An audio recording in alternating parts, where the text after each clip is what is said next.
Em, Durante el bloque de debate, en la segunda mitad del evento, pueden publicar también sus preguntas en el chat o si quieren hacer algún comentario, los y las invitaremos a hablar directamente, por eso pueden prender su micrófono en la segunda mitad del evento durante el debate. En caso de varias preguntas acerca del mismo tema, vamos a tomar la libertad de agrupar las preguntas y las voy a leer en voz alta. Muchas gracias, Astrid. Gracias, Nora. Este diálogo es organizado en el marco de la Iniciativa para América Latina y el Caribe del Ministerio Federal de Relaciones Exteriores de Alemania. Y se basa en nuestra cooperación para el Estado de Derecho en América Latina y el Caribe con el Centro de Estudios de Justicia de las Américas, CEJA, y la Red de Mujeres Unidas. La iniciativa estimula la cooperación en América Latina y el Caribe para fortalecer el Estado de Derecho, los derechos humanos y los derechos de las mujeres. Durante la pandemia de COVID-19, la violencia contra las mujeres cobró un carácter dramático y se convirtió en un área de intenso trabajo en nuestro proyecto. Hoy deseamos discutir el tema con ustedes y mostrar resultados interesantes del trabajo. Nuestro programa de hoy tiene dos componentes principales: presentaciones y discusión. Para las presentaciones invitamos a personas e instituciones expertas en el tema. La Data Pop Alliance es una iniciativa que aplica Big Data al análisis de la violencia de género y estará representada por Cinia del Villar.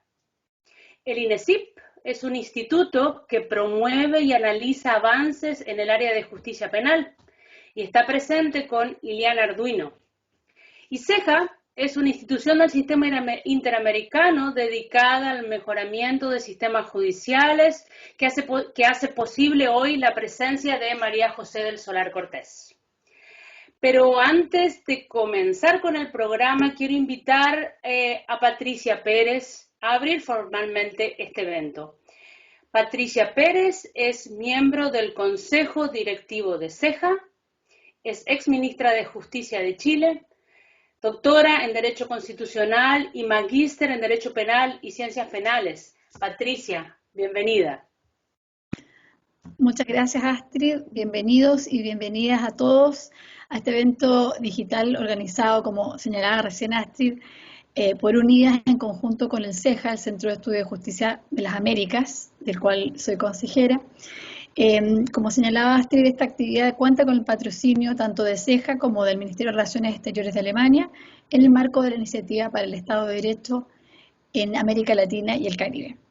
En esta ocasión tendremos la oportunidad de escuchar las presentaciones a que se ha referido Astrid, que nos van a permitir tener una mirada más completa en cuanto a los datos que de pronto están ausentes en relación a la situación de las mujeres, particularmente en lo que tiene que ver con lo que ha ocurrido durante la pandemia. Caroline Criado Pérez es una autora que escribe un libro que les recomiendo decididamente, que se llama Mujeres Invisibles. En este libro ella hace un desarrollo en cuanto a cómo la inexistencia de datos desagregados por género contribuye o genera la visualización o la invisibilización más bien de las necesidades de las mujeres en el mundo. Esto llevado a todos los campos, al campo de la arquitectura, de la medicina, del diseño del transporte urbano y sin duda también ocurre en el campo de la justicia. Y eso lo vamos a ver como un elemento transversal en las presentaciones de cómo es importante levantar y recoger los datos para poder visibilizar las necesidades de las mujeres en situaciones como esta, pero en general en los sistemas de justicia. Algunos datos de contexto que quisiera compartir con ustedes. El primero es que la Comisión Interamericana de la Mujer estableció dos ejes temáticos importantes en los cuales es necesario avanzar. Primero, la promoción de la igualdad de género y también la eliminación de la discriminación. Y en segundo término, la prevención y sanción de la violencia de género. Entonces tenemos ya desde la Comisión Interamericana de la Mujer dos elementos que calzan perfectamente con esta iniciativa. Y en segundo lugar, la estrategia de Montevideo, que es una estrategia que se adoptó el año 2016 por los gobiernos de América Latina y el Caribe, en los cuales se trazan distintos objetivos: el desarrollo de los derechos humanos de las mujeres, la interseccionalidad, la interculturalidad, pero también se traza como primer objetivo la igualdad de género. Y en este sentido quisiera, en forma más genérica, hacer solo 4 pequeñas reflexiones porque tengo solo 5 minutos.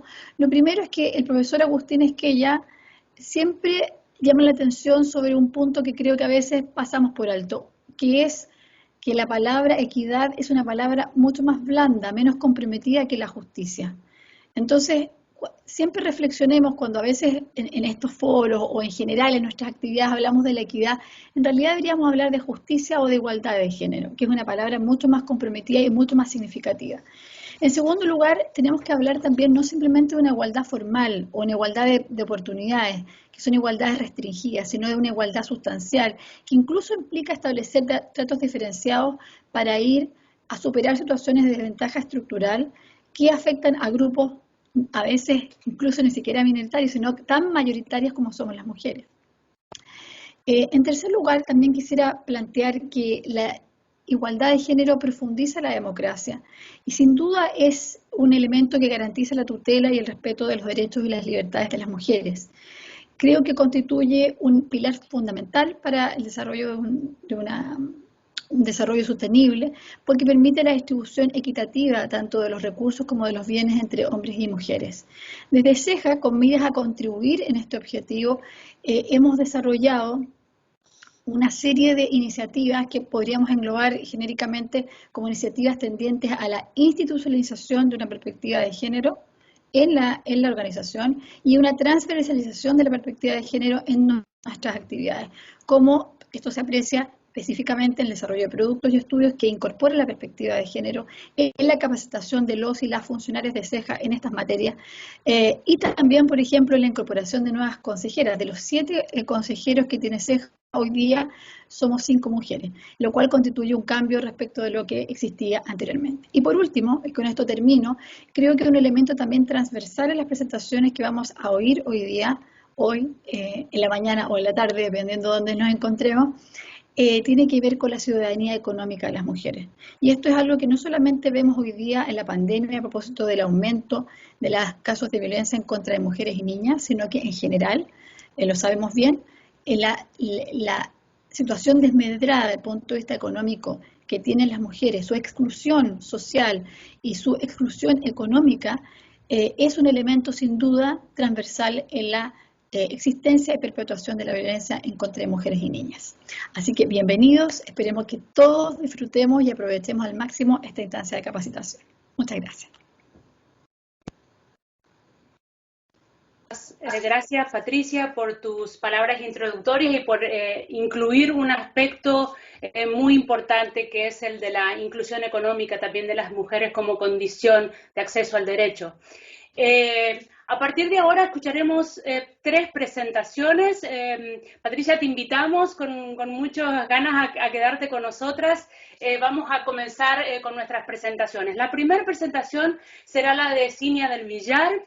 Cinia es científica de datos senior de la Data Pop Alliance, DPA.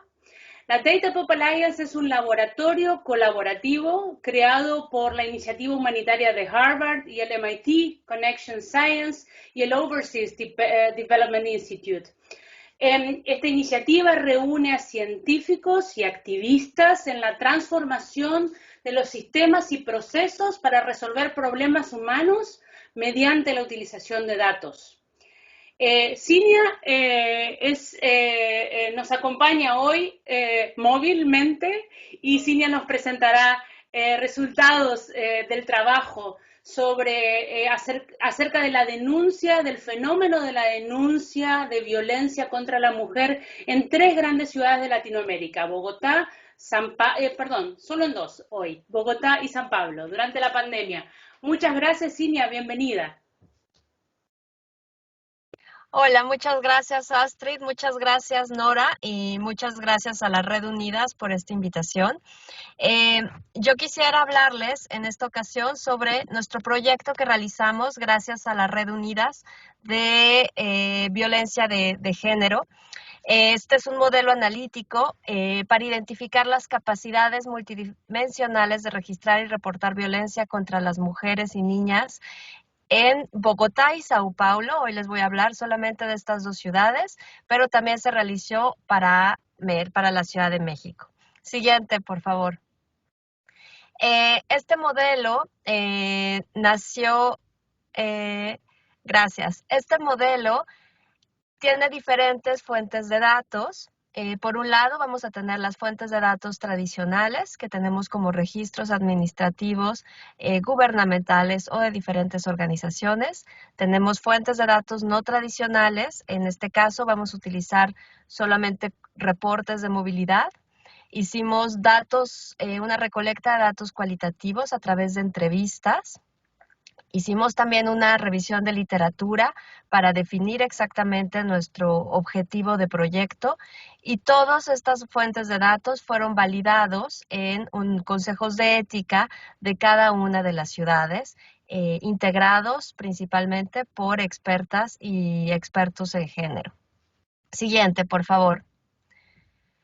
Dentro de nuestro marco teórico, lo que nos vamos nosotros en este proyecto, el objetivo principal de lo que vamos nosotros a medir es la violencia en el ámbito doméstico debido a la alta incidencia de violencia que se registró en la mayor parte del mundo durante el confinamiento que vivimos. Entonces, esta violencia va a ser definida entre la violencia contra mujeres y niñas, la violencia familiar y la violencia de pareja. Siguiente, por favor. Este modelo, la primera etapa consiste en un mapeo de la prevalencia. Este mapeo se realizó gracias a los registros a los que tuvimos acceso. La segunda etapa fue medir los factores que pudieron generar que las mujeres pudieran, dentro de los factores de riesgo de las mujeres que sufren violencia doméstica, describir el perfil de las mujeres que logran realizar un registro o un reporte de esta violencia. Y la idea es mostrar en una herramienta de visualización el comparativo entre localidades en Bogotá o entre subprefecturas en Sao Paulo. De nuevo sale México porque también se realizó en México. Siguiente, por favor. Ahora les voy a mostrar, ya que solo tenemos 10 minutos, les mostraré los principales resultados. La primera parte es el análisis de la prevalencia reportada. Siguiente, por favor. Solamente para identificar exactamente de qué estamos hablando, este diagrama es muy importante. El círculo más chico, el principal, van a ser los datos que nosotros analizamos. Estos datos corresponden a los reportes y o registros que nos compartieron, ya sea organizaciones civiles o registros gubernamentales. Este círculo obviamente pertenece a uno más grande que corresponde al total de registros que tiene cualquier ciudad. Tanto de organizaciones civiles como registros administrativos. Después tenemos una estimación. Estas estimaciones se realizan a nivel nacional o a veces con una granularidad espacial más baja a través de encuestas nacionales realizadas por los institutos de estadística o realizadas por los ministerios de salud de cada país. Sin embargo, estas encuestas pues solo se realizan cada cierto tiempo, en general temporadas de tiempo muy largos, por ejemplo, mínimo 4 años, lo cual no permite ver el comportamiento de la violencia a través del tiempo, que es lo que conocemos como cifra negra. Entonces, esto para ubicarnos en qué parte está realizado nuestro estudio, que como comentó hace rato Patricia, es muy importante saber esto del libro realizado por Carolina sobre las mujeres invisibles y por toda la falta que necesitamos sobre datos de género. Siguiente, por favor. Teniendo esto en cuenta, cada uno de los países ha tenido diferentes comportamientos. Aquí solo ponemos rápidamente México. La línea naranja corresponde a los procesos jurídicos y la línea roja corresponde a las llamadas. Siguiente, por favor. En la siguiente tenemos Bogotá. En Bogotá tenemos todas las bases correspondientes a Cimisional, pero las separamos con respecto a la línea 155, la línea púrpura, van a ser las dos líneas que están abajo.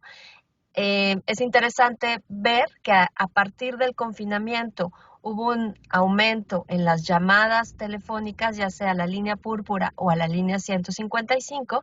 Sin embargo, por ejemplo, la policía, que es el azul oscuro, hubo un descenso a partir del confinamiento. Esto se debe principalmente a que las mujeres no eran capaces de poder moverse hacia donde estaban los tribunales o las fiscalías correspondientes. Siguiente, por favor. Con respecto a Sao Paulo, vamos a tener también diferentes bases de datos. Tenemos el proyecto Justiceiras, que es el rojo. Este proyecto es con Rappi y con el proyecto Justiceiras. A través de WhatsApp tenían registros sobre violencia. Empieza este proyecto a partir de marzo, es por eso que a partir de marzo tenemos algunos registros.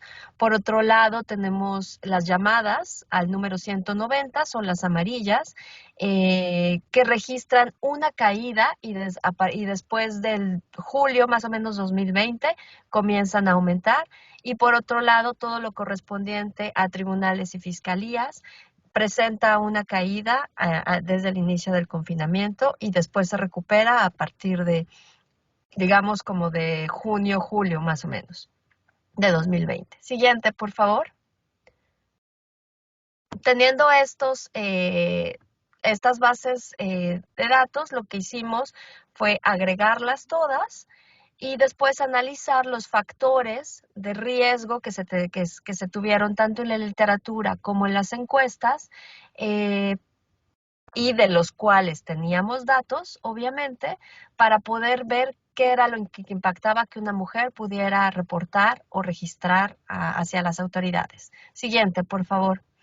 En este sentido, habíamos hecho, gracias a la revisión de literatura, un marco sobre los diferentes factores de riesgo que correspondían a la parte estructural de cada una de las ciudades, a los factores de riesgo que cada mujer en América Latina pueden impactar directamente a que una mujer sea vulnerable a sufrir violencia doméstica, que son los institucionales, comunitarios, relacionales y personales, y además agregamos este factor de riesgo correspondiente al COVID.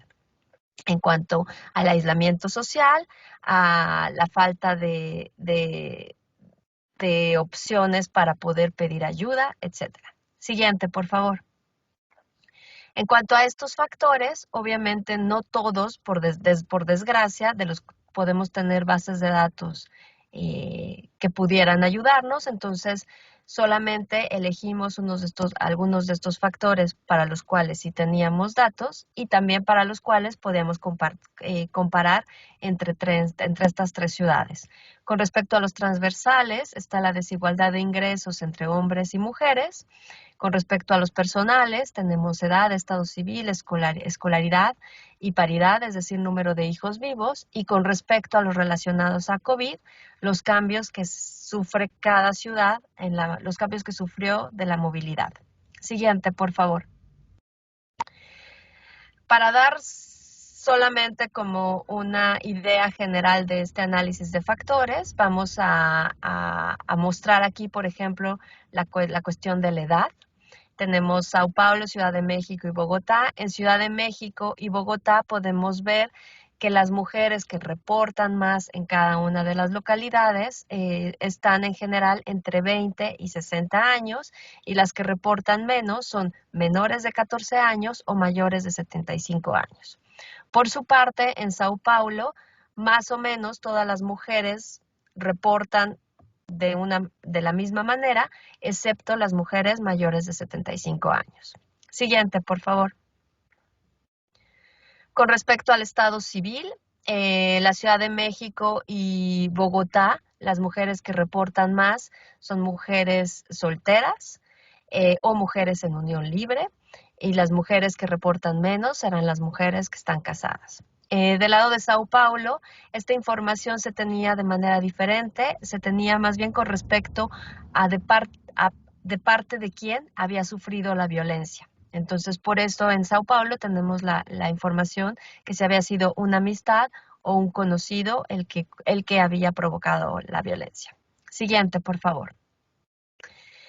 Este es el análisis con respecto a la movilidad. Podemos ver en la línea de Sao Paulo y la línea de México, el eje correspondiente X corresponde al número de registros que se tiene y el eje correspondiente Y corresponde al cambio de movilidad que sufrió la ciudad completa. Entonces podemos ver que en México y en Sao Paulo no existe realmente un cambio con respecto al número de registros y al cambio en movilidad. Sin embargo, en Bogotá sí podemos observar que mientras más disminuyó la movilidad en comercio y trabajo, más aumentó el número de registros. De la misma manera en vivienda, mientras más aumentó la movilidad hacia la vivienda, aumentó el número de registros. Gracias.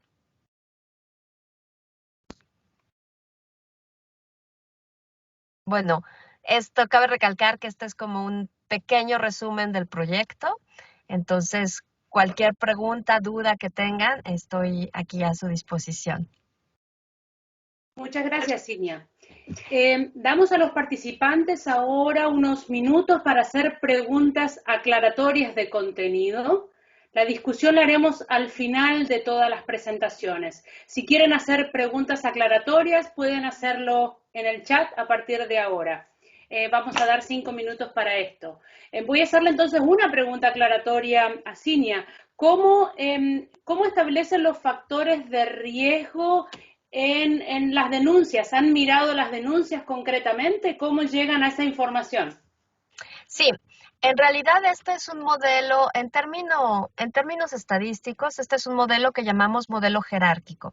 La información que teníamos personal corresponde directamente a la información de las bases de datos que se tenía de registros. Por ejemplo, en Bogotá, la base de datos simisional nos da toda la información personal de cada una de las mujeres que llama o que pide ayuda a esta base de datos. Entonces, ahí tenemos todos los factores que nosotros llamamos personales.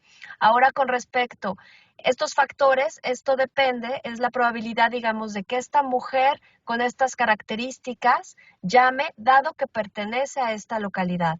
Todos los factores que corresponden a la localidad en general se obtienen de las bases de datos, por ejemplo, de las instituciones nacionales de estadística, que describen el perfil comunitario de la localidad, que describen el perfil económico de la comunidad, que describen este perfil, digamos, comunitario de cada uno de los lugares de donde se realizó la llamada.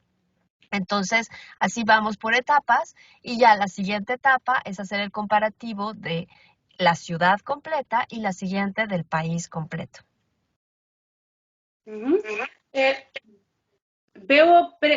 Nora, tenemos preguntas del público.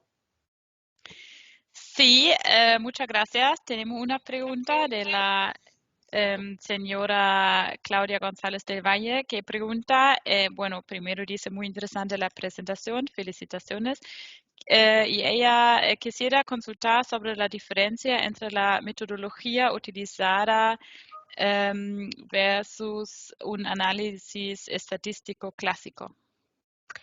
En realidad hicimos un análisis estadístico clásico.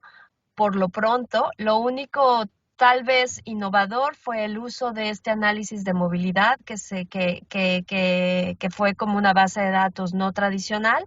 Todo lo demás es un análisis de estadístico clásico. Digamos que de cierta manera hubo mucho trabajo de la parte cualitativa del equipo en términos, por ejemplo, de simplemente de ser la definición de violencia doméstica. ¿Por qué? Porque cada una de las bases que obtuvimos en cada una de las ciudades tenía definiciones o categorías diferentes. Entonces, el primer gran reto que tuvimos como equipo fue poder filtrar todo esto que se tenía para nosotros crear como una sola definición y poder estar hablando de lo mismo. Todo lo demás siempre fue como con acuerdo del comité de ética, que sí podíamos o no podíamos agregar información. Después hay una parte probabilística que desgraciadamente solo se pudo hacer para una de las ciudades, ya que solamente en una de las ciudades tenemos este tipo de datos, encuestas nacionales que correspondían al comportamiento de las relaciones al interior de los hogares. En realidad es como ir avanzando poquito a poco en cada uno de estos. Por lo pronto, lo único tal vez innovador fue para el caso de México, pero en el caso de México porque se hizo para todo el país, fue un análisis de clustering que se llama con Machine Learning. Eso fue lo único innovador. Para las otras ciudades, como solo fue la ciudad, por el momento solo nos quedamos en un análisis estadístico. Muchas gracias, Cinia. Veo que van entrando otras preguntas de contenido que tal vez voy a pedirle a Nora que las dejemos para después. Concretamente me refiero a la pregunta de Alejandra Valdés, que es para la discusión. Me parece muy interesante su pregunta. De todas maneras, tal vez una pregunta más de aclaración, Nora, que te parezca muy relevante para que mantengamos el ritmo del tiempo, y solicito a los que entraron a las que entraron tarde, por favor, de apagar sus cámaras para no distraer en las presentaciones y en la discusión. Ya vamos a tener oportunidad de presentarnos visualmente cuando hagamos preguntas en la discusión, por favor, y apagar micrófonos. Gracias. Nora. Bueno, entonces sí, dejamos la pregunta de Alejandra Valdés para el debate, pero hay una pregunta más que es la investigación realizada en Sao Paulo tuvo acceso a datos sobre la atención a mujeres víctimas de violencia atendidas en la Casa de las Mujeres Brasileñas. No. En Sao Paulo las bases de datos que tuvimos acceso correspondían al tribunal, por ejemplo, al número de llamadas 190 y al proyecto Justiceiras. En particular en Sao Paulo nos costó mucho trabajo encontrar datos, pero al final pudimos obtener todo haciendo demandas directamente a través de la ley de transparencia de Brasil. Pero esos fueron los únicos datos que obtuvimos. Okay. Muchas gracias. Entonces, Astrid, diría que sigamos adelante. Muchas gracias. Muchas gracias, Cinia. Nora. Muchas gracias, Cinia. Continuamos ahora con la presentación de INESIP y para ello invitamos a Iliana Arduino. Iliana Arduino es abogada y directora del Grupo de Trabajo Feminismos y Justicia Penal del INESIP. El INESIP es el Instituto de Estudios Comparados en Ciencias Penales y Sociales. Es una fundación que inició sus actividades en el año 1989 en Buenos Aires, en Argentina, con la misión de contribuir a la consolidación y fortalecimiento del Estado de Derecho en los países de América Latina y el Caribe. Asesora en procesos de transformación de sistemas judiciales y de sistemas penales, promoviendo la investigación científica y la defensa de los derechos fundamentales de las personas. La presentación de Iliana Arduino nos mostrará los desafíos de un sistema legal concreto, el de la ciudad de Buenos Aires, para abordar los casos de violencia de género. Iliana, te invito a prender tu cámara.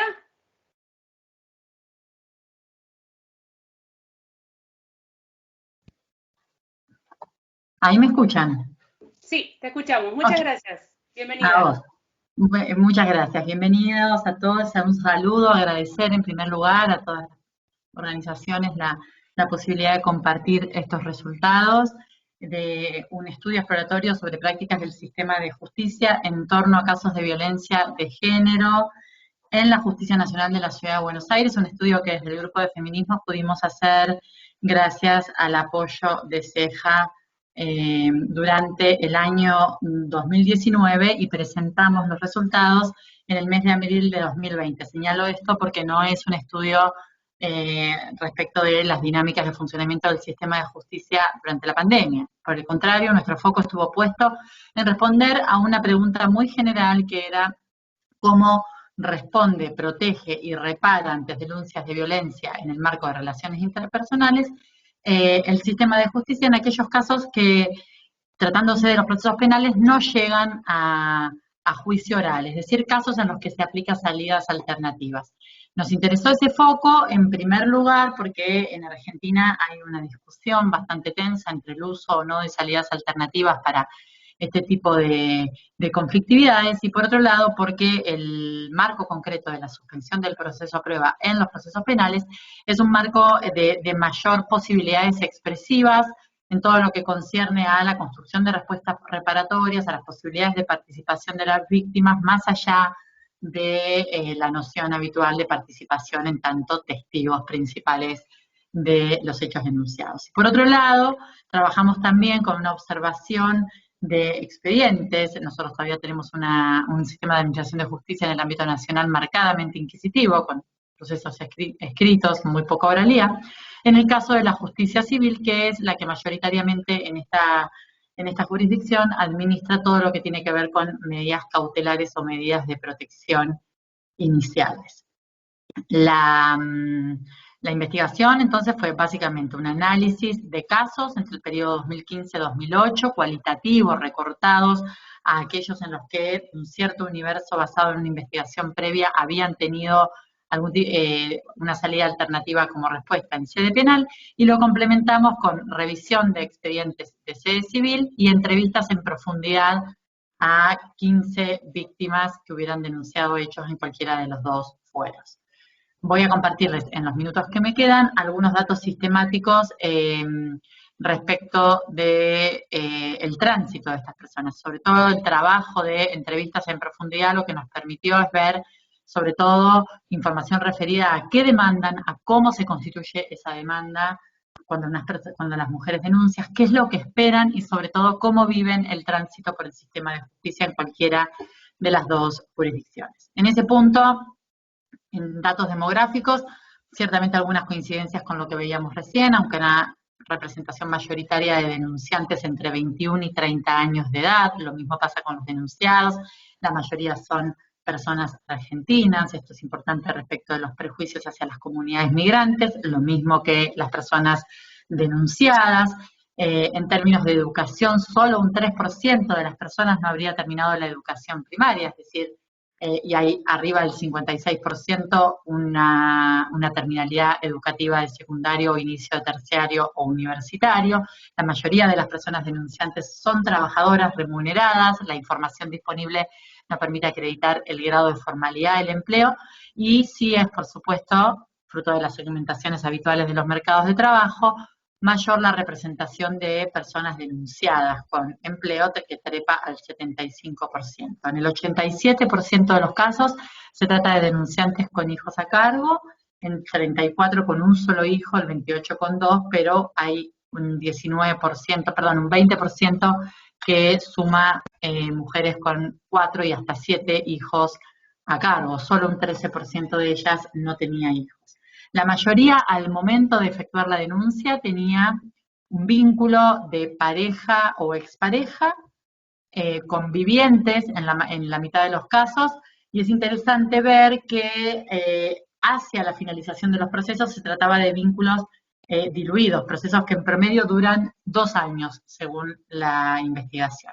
La mayoría de ellas, para conocer cómo acceden, lo han hecho a través de una oficina especializada, la Oficina de Violencia Doméstica ante la Corte, aunque hay un alto grado de derivación, todavía un 47% de los casos llegan a esa oficina especializada con una derivación previa, telefónica o por contacto con comisaría, lo que indica que en principio la centralización del servicio en la ciudad de Buenos Aires, cercano al Palacio de Tribunales, distante de los lugares de procedencia de la mayoría de las denunciantes, implica al menos para casi la mitad de la población denunciante la necesidad de establecer más de un contacto institucional para formalizar denuncias. También en un 64% de los casos se trataba de mujeres que ya habían realizado denuncias, en algunos casos hasta más de 4 veces, en más de 4 oportunidades en ese periodo de tiempo consignado, con apenas un 35% de personas que habían denunciado hechos por primera vez, ¿no? Digo esto como una primera referencia respecto de la intervención tan repetida como ineficaz. En cuanto a el el tipo de experiencia que surge de las entrevistas es una experiencia que por un lado indica alta satisfacción en el contacto inicial, es decir, se toman unas primeras medidas muy rápido, que es percibida como una respuesta eficaz, pero que tiene como contrapeso la desatención a lo largo del proceso, que como dije recién, en promedio dura 2 años, por lo cual se pierde ahí esa relación o esa experiencia de eficacia, luego atrapada, por decirlo de alguna manera, en una maraña burocrática que es la tramitación de los casos en expedientes judicializados.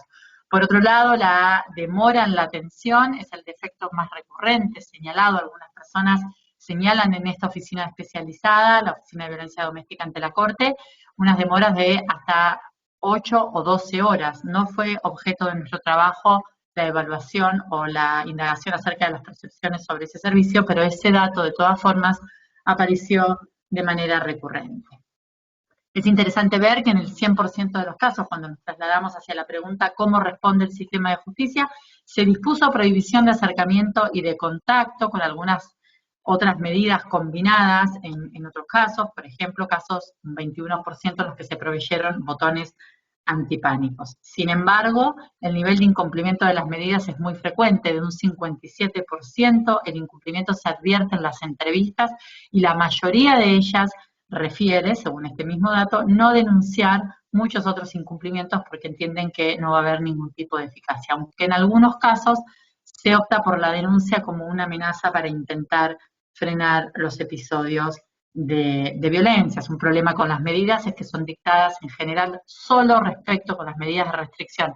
Respecto del contacto con las mujeres, no hay medidas de protección respecto de los hijos, aunque la mayoría, un 81% de los casos, se trataba de hijos o personas a cuidado en común entre víctima y persona agresora, ni tampoco se encuentran innovaciones interesantes en términos de que la responsabilidad coparental sea administrada sin que la gestión del conflicto de violencia implique sobrecargar a las mujeres, o por el contrario, ignorar que la instancia de contacto es una instancia de posible riesgo para las mujeres, entonces no se exploran o no se advierte la utilización, por ejemplo, de mediadores familiares, comunitarios para ese tipo de contactos que exceptúan las restricciones y que son percibidos, al igual que los contactos en los tribunales con las personas denunciadas, sobre todo en las causas civiles, como las instancias de mayor revictimización.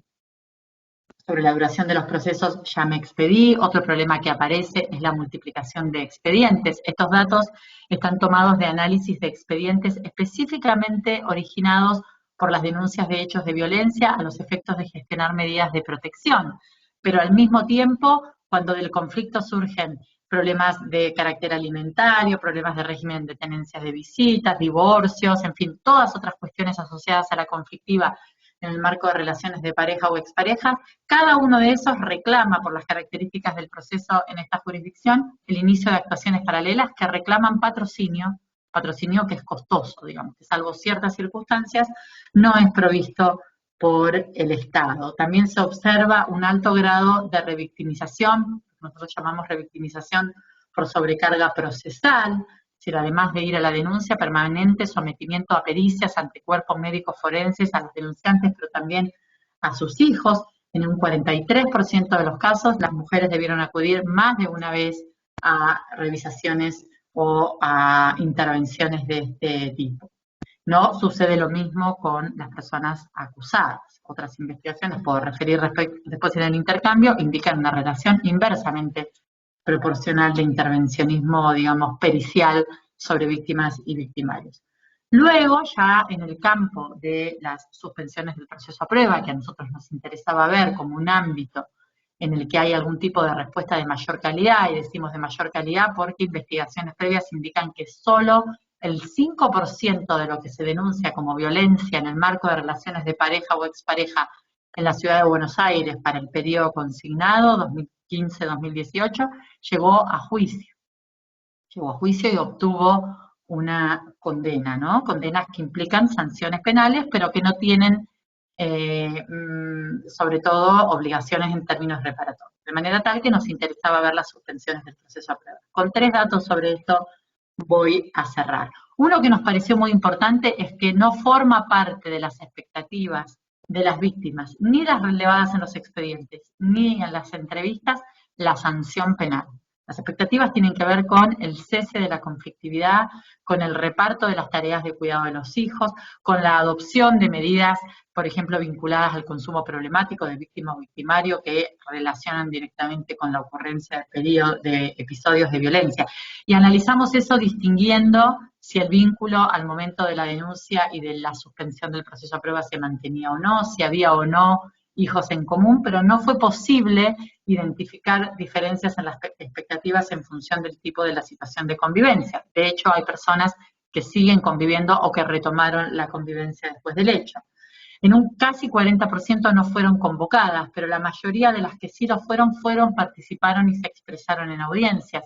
Refieren como una experiencia útil y necesaria poder ser escuchadas, y prácticamente todas marcaron una diferencia sustancial entre tener acompañamiento especializado o no. Sin embargo, solo en un 11% de los casos, los fiscales de los casos convocaron servicios especializados de atención a víctimas. Las víctimas en todos los casos refieren una diferencia sustancial cuando ese acompañamiento se presenta. Por otro lado, lo que nos parecía interesante es que las medidas se dictan de una manera bastante burocrática, casi sin referencia al tipo de conflicto, que no es posible trazar qué pasa con algún grado de razonabilidad cuando las medidas son incumplidas. Los expedientes no dan cuenta de esa circunstancia y efectivamente se refiere un incumplimiento del 44%, lo cual para nosotros constituye un incumplimiento particularmente alto. Por último, para cerrar con un tipo de respuesta en torno a la calidad de las respuestas reparatorias, las respuestas, la ley en Argentina exige el ofrecimiento de alguna reparación económica, son nulas, son meramente simbólicas y las víctimas las refieren como insatisfactorias, sobre todo por los costos que acarrea la decisión misma de poner en conocimiento del Estado el hecho de haber sido víctimas de violencia y consecuentemente reclamar. De modo tal que, para sistematizar las líneas de trabajo que a nosotros nos apunta este primer estudio exploratorio, que es muy pequeño, cualitativo para una jurisdicción, es que los problemas se presentan en términos de escucha conducente, y en términos de construir soluciones que tengan relación con las características del conflicto y no con la respuesta automatizada en base a etiquetas que el caso tiene, como se advierte cuando vemos que en el 100% de los casos hay restricción, cuando vemos que las medidas que se aplican tienen que ver con la abstención de conducta sobre los imputados, pero muy poca gestión sobre las características específicas del tipo de conflicto. Y solo fue acreditado formalmente para el Estado en sus propios registros el cumplimiento cabal de los acuerdos de suspensión de juicio a prueba sin necesidad de prórroga alguna, sin necesidad de intimación, en el 18% de los casos. Gracias. Muchas gracias, Ileana. Ahora damos unos minutos a los participantes para que puedan hacer preguntas de aclaración a Ileana. Yo voy a hacer una, mientras esperamos si hay algún participante que quiera hacer otra. Nora, ¿tenemos alguna pregunta de aclaración antes de que haga una? Sí, Astrid, hay una pregunta directamente dirigida a Ileana. ¿Cómo interpreta el fallo Góngora a la imposibilidad de imponer suspensiones de juicio a prueba en provincia de Buenos Aires? Es de Jorge Walter López. Sí. Sí, bueno, de hecho, una de nuestras motivaciones para hacer esta investigación es el fallo Góngora. Para quienes no son de Argentina, la Corte Suprema estableció una relación entre cumplimiento de las exigencias del artículo 7 de la Convención de Belén do Pará y envío de todos los casos a juicio oral y público, es decir, no aplicación de salidas alternativas en casos de violencia de género, sin definir qué es violencia de género, en un caso que no es un caso de violencia interpersonal, que son los que tienen mayor prevalencia según estamos viendo, y sin indicar, digamos, las implicancias de conducir todo a juicio en casos donde las víctimas precisamente no quieren ir a juicio, que es lo que investigaciones de estas características plantean. Lo que nosotros entendemos es que en realidad el problema, la discusión no debe ser salidas sí, salidas no, sino qué sistema de gestión de la conflictividad responde a cada uno de los casos. En las jurisdicciones donde la probation ha sido prohibida, habría que ver la performance de las estadísticas de sometimiento de los casos a juicio. Tenemos que hay muy mala estadística en la República Argentina, pero del trabajo de aproximación que estamos haciendo es que prácticamente no hay juicios, no han aumentado los juicios, aumenta la cautela penal inicial, los casos se caen, muchas cosas se resuelven por abreviado, que tampoco responderían a la exigencia de la Corte, que exigía juicio para garantizar escucha. El procedimiento abreviado, en particular en la provincia de Buenos Aires, no depende del acuerdo de las víctimas, ni garantiza necesariamente, más allá de algunas buenas prácticas pretorianamente incorporadas, participación, reconocimiento normativo a la participación de las víctimas. Lo que nosotros creemos es que se confunde eficacia con promesa de amenaza punitiva, cuando en realidad las posibilidades de mejorar la respuesta tienen que ver con involucrar de una forma distinta la intervención judicial en la gestión del conflicto y en el control de las medidas. De hecho, jurisdicciones como Lomas de Zamora, donde se inician experiencias distintas de esas características, aún con condenas en suspensos, la diferencia pareciera estar dada no tanto por la existencia de una condena penal simbólica, sino por el proceso de acompañamiento de las medidas que se imponen durante la suspensión de la condena, que si se cumplen, se tendrá por no escrita. Habría que comparar esos resultados con los lugares donde las medidas ni siquiera se controlan, y en este momento nosotros también estamos tratando de analizar, de desarrollar líneas de investigación para ver qué tipo de intervención distinta provoca una condena, porque en general, no lo dije, esta investigación también acredita eso, estamos hablando de casos con leves en términos de los bienes jurídicos y las escalas penales contenidas en los códigos penales, no desde el punto de vista cualitativo de esta conflictividad, que ameritan siempre, en su inmensa mayoría, penas de ejecución en suspenso. Entonces, también hay ahí una especie de desresponsabilización estatal en esta idea de que alcanza con una condena que materialmente ni siquiera es una condena de cumplimiento efectivo. Juez de Lomas. Muchas gracias, Ileana. Nora, ¿tenemos alguna otra pregunta de aclaración? Sí, bueno, nos está corriendo un poco el tiempo, pero Sí. voy a leer un comentario y pregunta en voz alta de Zoila Menéndez Vélez. ¿No cree que es urgente revisar los tiempos que duran cada una de las etapas de los procesos en los delitos de violencia de género, ya que estos son un elemento que hace que las mujeres no concluyan los procesos, se retiren, lleguen a acuerdos no favorables para ellas y se conforman con medidas, como usted dice, más burocráticas que de seguridad y de un verdadero acompañamiento y de restitución de sus derechos que le han sido conculados? Sí, Ileana, efectivamente. Perdón, voy a interrumpir, disculpa, porque estamos apurados en tiempo y creo que es en realidad una pregunta que abre una discusión. Si te parece, Ileana, la retomamos. Si la puedes contestar muy rápido, si te parece una respuesta de aclaración, si abre una discusión la dejamos para luego. Me allano completamente, discutámoslo luego, no hay problema. Perfecto. Bueno, Okay. Muchas gracias a Zoila Menéndez por la pregunta. La vamos a retomar en la discusión. Gracias, Nora. De nuevo, muchas gracias, Ileana. Ahora vamos a ir a nuestra última presentación y esa es la de CEJA. Y para ello invitamos a María José del Solar Cortés, que ya la estamos viendo. María José del Solar es abogada e investigadora asociada de CEJA. CEJA, para quienes no conocen a CEJA-UN, es el Centro de Estudio de Justicia de las Américas. Fue creado en 1999 por las instituciones del sistema interamericano. Su misión es la de apoyar a los estados de la región en sus procesos de reforma a la justicia a través de capacitación, estudio e investigaciones empíricas y el intercambio de experiencias también. María José del Solar nos hablará de los desafíos de la investigación penal por violencia de género en América Latina y el Caribe y del desarrollo de capacidades en los operadores de justicia para mejorar sus prestaciones a las mujeres. María José, bienvenida.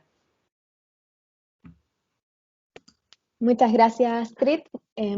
Me parece, bueno, ahí está ya mi presentación. Efectivamente, yo soy investigadora de CEJA y formo parte también del equipo que está trabajando el proyecto en conjunto con GIZ, liderado por Astrid. Y la idea de esta presentación, más que enfocarnos quizás en el extenso desarrollo que ya existe en términos de investigaciones sobre los problemas que enfrentan las mujeres para acceder a justicia en casos de violencia de género, la idea es poder presentarles el proyecto que estamos realizando, que se centra justamente en estos dos puntos que dice Astrid: reconocer estos desafíos, desconocer estos problemas principalmente en la etapa de investigación, y también proponer algún espacio para desarrollar algunas prácticas, principalmente que puedan contribuir a mejorar la eficacia. Esto, por cierto, sin desconocer que también hacernos cargo de erradicar la violencia de género supone también modificaciones y cambios que son mucho más estructurales, pero CEJA considera que, y junto a la GIZ, que también hay cosas que se pueden avanzar a nivel también de las prácticas de operadores y operadoras del sistema de justicia. Siguiente, por favor. La siguiente, ahí está. Bueno, el proyecto que estamos desarrollando junto con GIZ busca combatir la impunidad fortaleciendo las secuencias de medida en la persecución penal. La justificación y los alcances del proyecto muy brevemente. Si bien el título del proyecto no evoca necesariamente la violencia de género, lo cierto es que la discusión sobre el mismo entre las contrapartes, la preocupación sobre todo del Ministerio Federal de Relaciones Exteriores, se centra en la violencia de género y en particular la violencia doméstica, entendida como aquella en que respecto de personas que tienen algún vínculo afectivo haya o no existido convivencia, dado justamente el incremento que ya en la primera presentación hemos podido ver sobre las denuncias que existieron durante todo el 2020 a partir de las medidas de confinamiento, de cuarentenas obligatorias que tuvimos que experimentar todos por la situación de pandemia.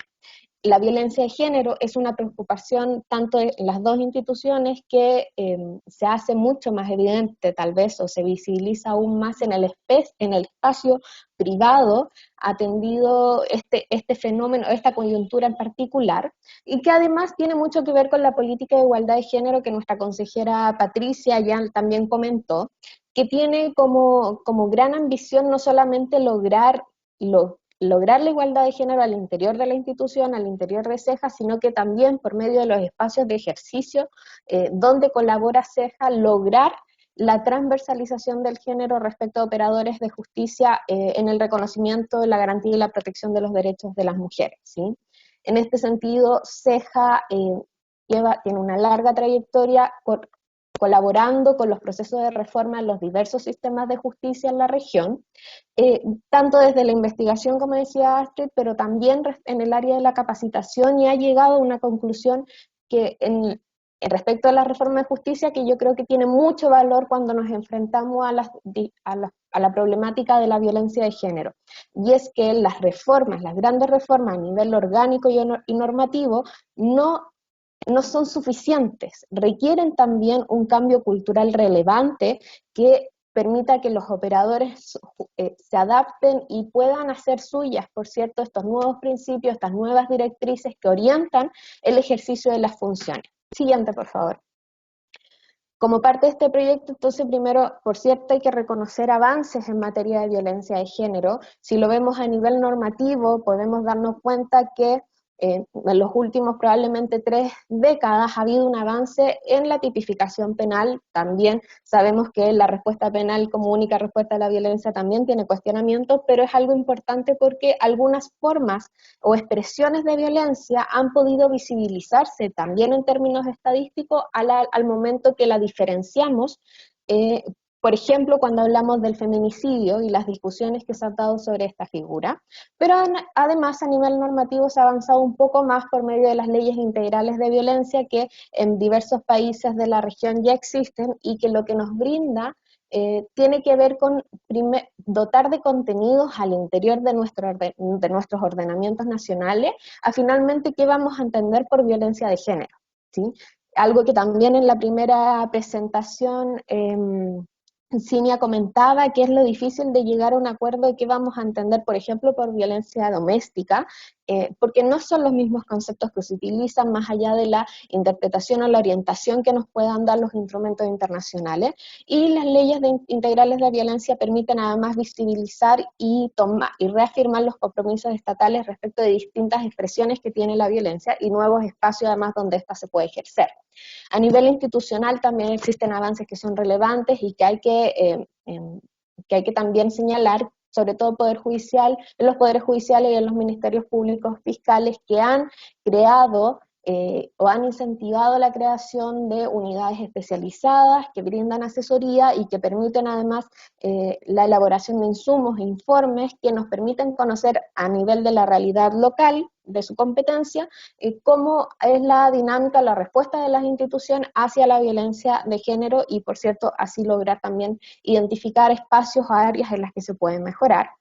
Y esto se ha traducido, por ejemplo, a nivel del Poder Judicial también en guías sobre cómo aplicar la perspectiva de género al momento de juzgar, y en los ministerios públicos fiscales en guías de actuación o manual para abordar la investigación de algunas formas de violencia de género.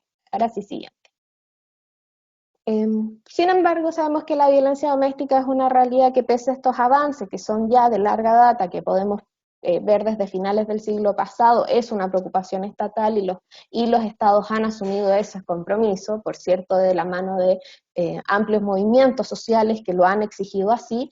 La violencia y la violencia al interior de las relaciones afectivas, sobre todo relaciones de pareja, es todavía una situación compleja, es una problemática al interior de los países. Solamente a efectos de muestra, en Bolivia, Colombia, Ecuador, tenemos algunos datos que nos dicen, en el mejor de los casos, si se quiere decir, que en Colombia más de un 30% de mujeres entre 15 y 49 años han sufrido alguna forma de violencia solo por parte de sus parejas. No estamos acá tampoco refiriendo otros tipos de vínculos. Y estos datos son todos pre-COVID, son datos que van desde el 2016, entre el 2014 y 2016, dependiendo del país. Siguiente. Y bueno, efectivamente, ya como nos comentaba Cinia, no me voy a detener en esto aumenta en el contexto de pandemia, aumenta al menos en términos de sus denuncias, y esto supone también una exigencia a los sistemas de justicia penal. Sí.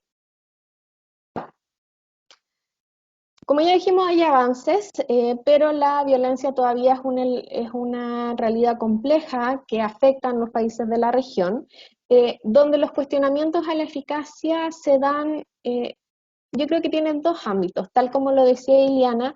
Primero hay que entender si la eficacia tiene que ver solamente con lograr una sentencia condenatoria ante una denuncia por violencia de género, o si la eficacia tiene que ver más bien con lograr dar una respuesta o dar cumplimiento a la expectativa de la víctima que acude al sistema de justicia ante una situación de violencia. Generalmente, cuando hablamos de eficacia, pareciera ser que los indicadores de gestión van orientados principalmente al resultado de sentencias, y también comparto un poco la opinión que quizás estas interpretaciones restrictivas en torno a la aplicación o no de otras salidas alternativas también pueden reforzar esta idea, que solamente la respuesta como sanción penal es válida ante una situación, o es la única útil para remediar una situación de violencia de género, desconociendo quizás cuáles son las expectativas propias de la víctima.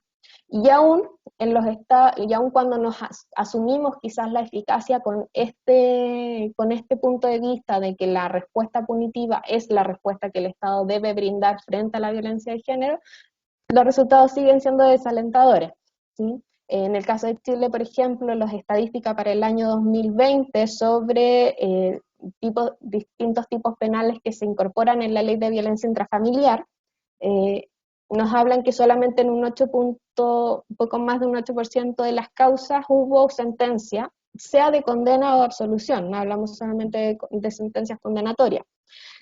Y tanto en Argentina, bueno, estos son los datos de un estudio del 2018 para la Ciudad Autónoma de Buenos Aires, como en Chile, en el año 2020, un gran porcentaje de las denuncias son sobreseídas o son archivadas o tienen un término no judicial, o sea, tienen un término que finalmente no es una decisión que se le entrega a la víctima, que responde muchas veces por la falta de antecedentes o por criterios más bien de gestión interna de los sistemas de justicia, más que las expectativas o pretensiones propias de la víctima. Siguiente.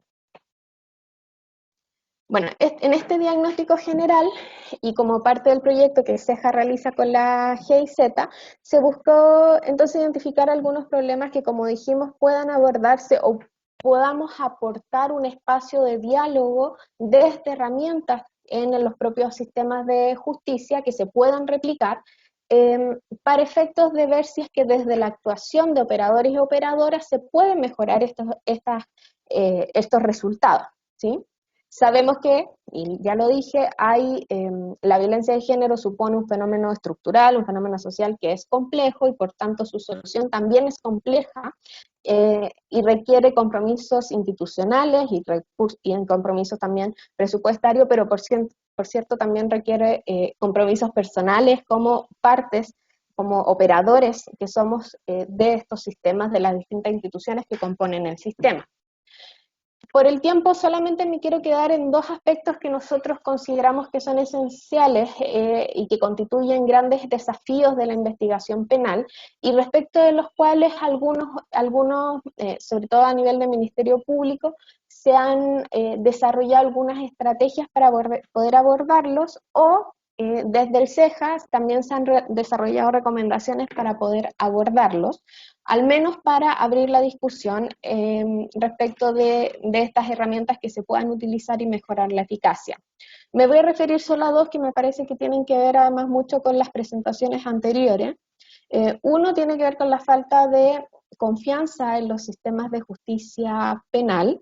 Esto sabemos que es un problema que trasciende la violencia de género. En general, si uno mira, por ejemplo, los datos del World Justice Project, en general los sistemas de justicia penal son valorados, no tienen la mejor valoración en los países de América Latina, sobre todo si comparamos quizás con respecto de países de Europa o de otros lugares.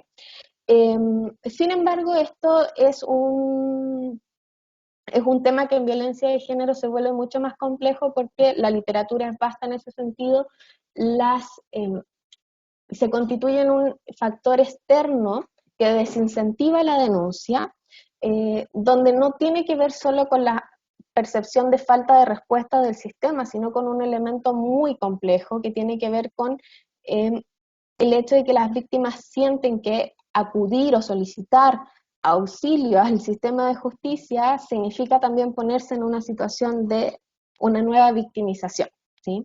Ser objeto quizás de juicios de valor, ser objeto de burlas, ser objeto de que simplemente se minimice la situación que está viviendo la víctima, ¿sí? Esta falta de desconfianza implica una cifra negra que la primera presentación también ya la vimos, es muy, en realidad es indeterminada, no podemos realmente saber aquellos casos qué tan complejo es el fenómeno de la violencia, porque mucha gente efectivamente decide no denunciar. Hay algunos estudios que han buscado, sobre todo en base a las encuestas de victimización, poder tomar algún cálculo, alguna referencia en torno a cuál sería esta cifra negra. Un artículo reciente habla de que los delitos violentos motivados por razones de género, la no denuncia asciende al 92-95% en América Latina, muchísimo mayor que respecto a otro tipo de delitos como el asalto o robo, donde se centra en entre el 50 y el 60%, que también es una cifra alta, pero muchísimo menor al caso de los delitos violentos motivados por razones de género, ¿sí? Este es un problema que, como ya dije, tiene entre sus múltiples causas también la falta de quizás capacitación que existe todavía respecto de funcionarios y funcionarias que están a cargo de la recepción de las denuncias en las diversas instituciones que son competentes para recibir las denuncias, y que al día de hoy, al 2021, todavía constituye un factor externo que desincentiva entonces acceder a los sistemas de justicia, y eso impide, por cierto, que los sistemas de justicia puedan disponer de información que es fundamental también para tomar medidas y mejorar, por cierto, las políticas y las estrategias para abordar la violencia, ¿sí? Un estudio reciente publicado en noviembre del 2020 en Chile, es un estudio exploratorio con una muestra bastante acotada que realizó la Red Chilena contra la Violencia hacia las Mujeres, por ejemplo, nos habla justamente de esta persistencia de los sesgos y los prejuicios en contra de las víctimas al momento de denunciar, que si bien incorpora algunas experiencias positivas al momento de la recepción de denuncia, nos dice que muchas de las víctimas que efectivamente denunciaron acusan haber sido víctimas de burla, acusan además que la misma policía uniformada que tomó su denuncia desincentivaba, les decía que no lo hicieran, ¿sí? Y eso resulta problemático, y ahí vemos ejercicios donde, o un espacio donde hay que actuar porque efectivamente eso corresponde a la práctica y no dice relación o no resulta suficiente el que podamos crear, por ejemplo, nuevas normativas en materia de violencia de género. Acá tenemos que apuntar entonces soluciones que tienen que ver con la práctica de funcionarios y funcionarias. Siguiente. Un segundo tema que también me parece interesante y donde el estudio realizado por INESIP en el año 2019 en Buenos Aires es muy relevante, tiene que ver justamente con las salidas alternativas y su aplicación en casos de violencia de género. Efectivamente es un tema que se mantiene en discusión donde el Comité Interamericano de Derechos Humanos y también el mecanismo de seguimiento de la Convención de Belém do Pará tienen una postura bastante tajante en relación a que no es aplicable no solamente la conciliación o la mediación penal en caso de violencia de género, sino que incluso la suspensión del juicio a prueba o la suspensión condicional del procedimiento, atendido que en general promueven un mensaje de impunidad respecto de la violencia de género, y también sí, dentro de los argumentos a favor de esta postura, porque efectivamente no es posible lograr una mediación entre víctima y agresor cuando hablamos que la violencia de género supone la expresión de una relación desigual de poder histórica y estructural entre hombres y mujeres, y por tanto no sería posible entre ellos estar en condiciones de igualdad para llegar a un acuerdo, ¿sí? La negociación o la mediación en casos de violencia de género doméstica sobre todo, pareciera que es una discusión mucho más avanzada en términos de que efectivamente hay un rechazo más generalizado en torno a su aplicación. La suspensión condicional del procedimiento, la suspensión del juicio a prueba, es todavía una discusión mucho más compleja, porque constituye un mecanismo distinto que responda a interés, que responde o que corresponde más bien a actores o intervinientes distintos en el proceso, ¿sí? Lo cierto es que sin perjuicio de estas discusiones en países de América Latina y el Caribe todavía son posibles de aplicar ambas o algunas de estos mecanismos alternativos. Por ejemplo, para el caso de Chile, si bien la ley intrafamiliar prohíbe la conciliación, la mediación entre víctima y victimario, sí permite la aplicación de la suspensión condicional del procedimiento, siempre que se establezca alguna de las condiciones que la misma ley intrafamiliar establece. Y aún respecto de la conciliación, encontramos investigaciones que dan cuenta que en algunas jurisdicciones específicas, sobre todo al sur de Chile, se han utilizado, y los datos estadísticos además que uno ve, por ejemplo, de la Fiscalía para el año 2020, nos dan cuenta que el acuerdo reparatorio respecto de delitos contenidos en la ley intrafamiliar se aplicó en un porcentaje bastante minoritario, si mal no recuerdo menor al 1%, pero aún así es parte de las prácticas que se pueden desarrollar. María José, te Sí. pido que vayamos cerrando, por favor. Sí, cierre con el tiro. La siguiente. Y respecto a este problema identificado, es un problema que, al igual que el anterior, es transversal, o sea, trasciende también a la violencia de género, los estudios de CEJA, respecto, por ejemplo, del sistema reformado en Chile, así como estudios respecto del Ministerio Público en Guatemala, dan cuenta que las salidas alternativas, si bien se encuentran en los sistemas adversariales, se han utilizado generalmente con la finalidad de descongestionar el sistema de justicia y no para efectivamente lograr la solución de los conflictos. Entonces eso es bastante complejo, sobre todo cuando lo trasladamos a la violencia de género, porque finalmente si los criterios son meramente de gestión o de la eficiencia del sistema, cabe o no incluir criterios que atiendan a la violencia de género como fenómeno estructural complejo, ¿sí? Creo que ese es un gran desafío, también es uno de los desafíos que CEJA y GIZ ha querido tomar parte en la discusión. ¿Cuál es el resultado que este proyecto que estamos realizando en conjunto? Siguiente, por favor, y con esto cierro. ¿Cuál es el producto específico que nosotros queremos lograr de este proyecto en conjunto? Es que estos problemas que hemos identificado, estos junto a otros más, que son problemas complejos, pero que se pueden delimitar o circunscribir a ciertas funciones específicas al interior de operadores, principalmente al interior del Ministerio Público, pero también la labor importante que realizan las policías, poder identificar prácticas o poder identificar algunas experiencias que valoramos positivamente y que pueden contribuir a hacernos cargo de los problemas en la dimensión más práctica. ¿Sí? Entendemos que un curso virtual que va a ser el resultado no supone necesariamente, no es la solución definitiva a estos problemas, pero sí creemos que puedan aportar un debate necesario en torno a cómo a nivel de las prácticas cotidianas de funcionarios nos podemos ir haciendo cargo de los distintos problemas que, sobre todo en las etapas tempranas de la investigación penal, hemos podido identificar y que, por cierto, la literatura en los últimos años ha puesto en el centro de la discusión. Bueno, eso, muchas gracias. Muchas gracias, María José. Vamos a, por cuestiones de tiempo, propongo, Nora, si te parece, a menos que haya preguntas muy urgentes de aclaración, pasar a la siguiente ronda. ¿Ves alguna pregunta de aclaración muy relevante? No hay una pregunta de aclaración, pero una que podemos abordar, creo, más en el debate que será como el próximo paso del evento. Genial. Entonces podemos pasar al siguiente momento de nuestro evento de hoy. Vamos a iniciar un debate con los participantes y queremos saber primero con quién estamos hablando, a quién tenemos en la audiencia. Así que vamos a dar un momento para hacer un sondeo.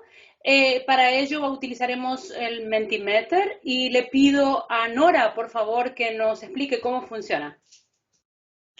Sí, aquí ya lo ven, o sea, les queremos invitar a usar Mentimeter, que es una plataforma que permite hacer encuestas digitales y votaciones para saber quiénes están participando ahora y cuáles son sus opiniones.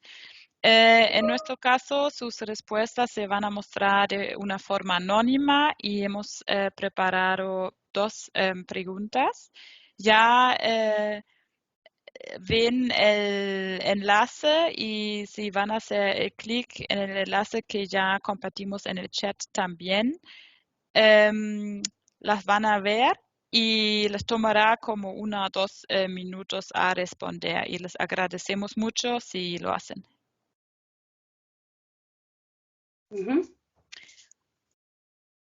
La primera pregunta que tenemos es ¿en qué ámbito trabajan las personas que están con nosotros hoy? Y vemos que ya están respondiendo. Vemos una gran cantidad de colegas de la Cooperación para el Desarrollo, pero también vemos gran cantidad de funcionarios judiciales, personas que trabajan en juzgados y en tribunales. Tenemos abogados independientes, investigadores o docentes de la universidad.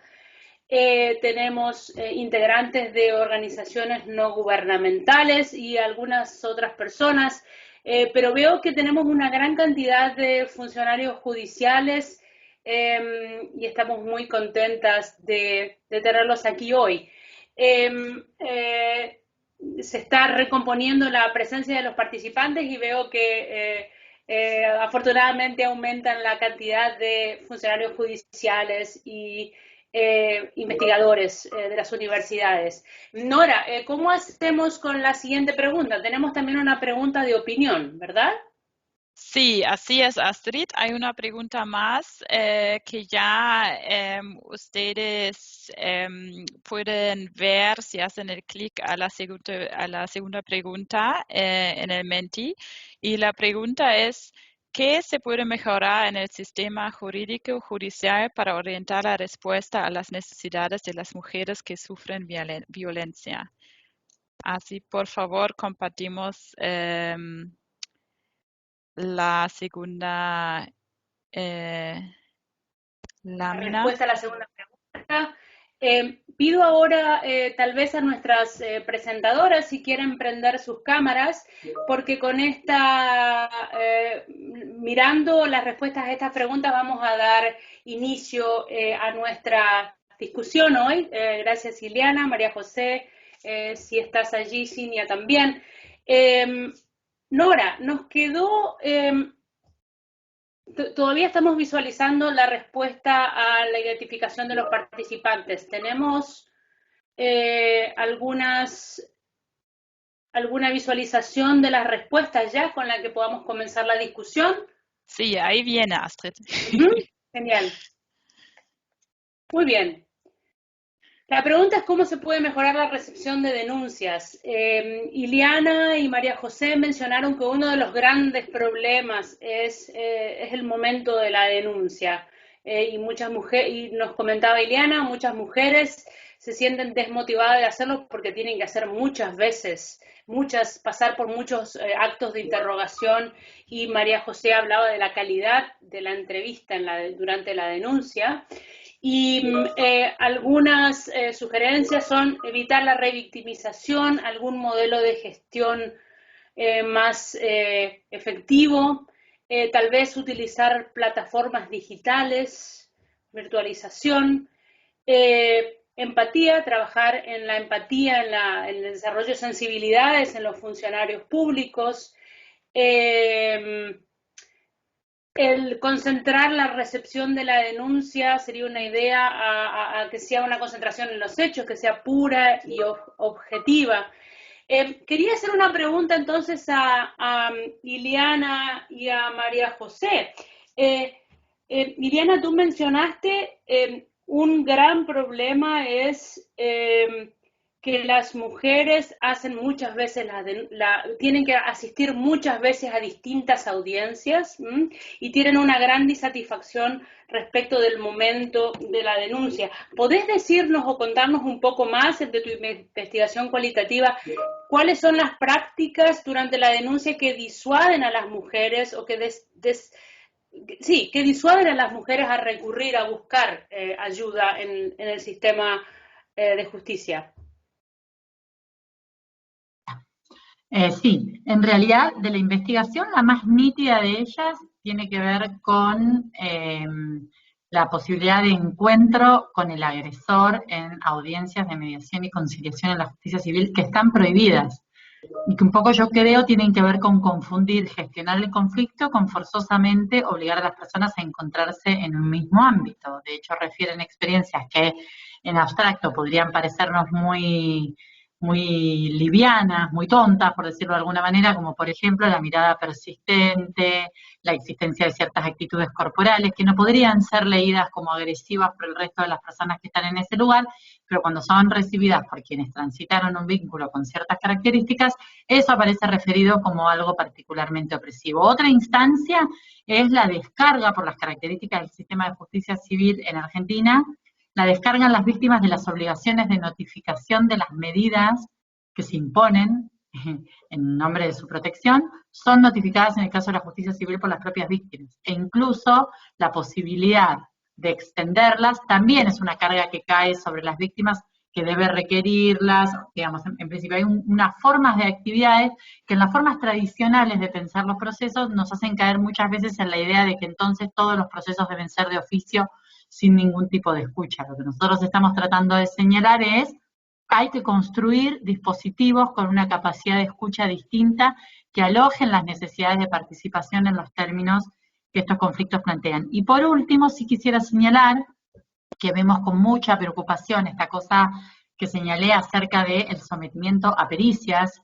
No es unánime en todas las jurisdicciones, Argentina es un país federal, pero esta investigación sí da cuenta de algo que sucede aquí, que es que cuando las personas, es decir, las mujeres en su gran mayoría, denuncian hechos de violencia de género, son colocadas en una situación de sospecha, son puestas en una relación, digamos, de escasez de credibilidad estructural, implícita, que se traduce, por ejemplo, en prácticas como periciarlas, enviarlas al cuerpo médico forense, como si hubiera la necesidad de corroborar la viabilidad o no de esos testimonios. Entendemos nosotros que por pésimas prácticas investigativas, muy adosadas a un conjunto de estereotipos. Con un dato, y con esto cierro, muy preocupante que señalan otras investigaciones, entre ellas la investigación que usamos de base para el estudio exploratorio, que es que cuando las mujeres se retractan, los casos se cierran sin indagar sobre la veracidad o no de esa retractación, aun cuando sabemos que en este tipo de hechos la retractación está muchas veces asociada precisamente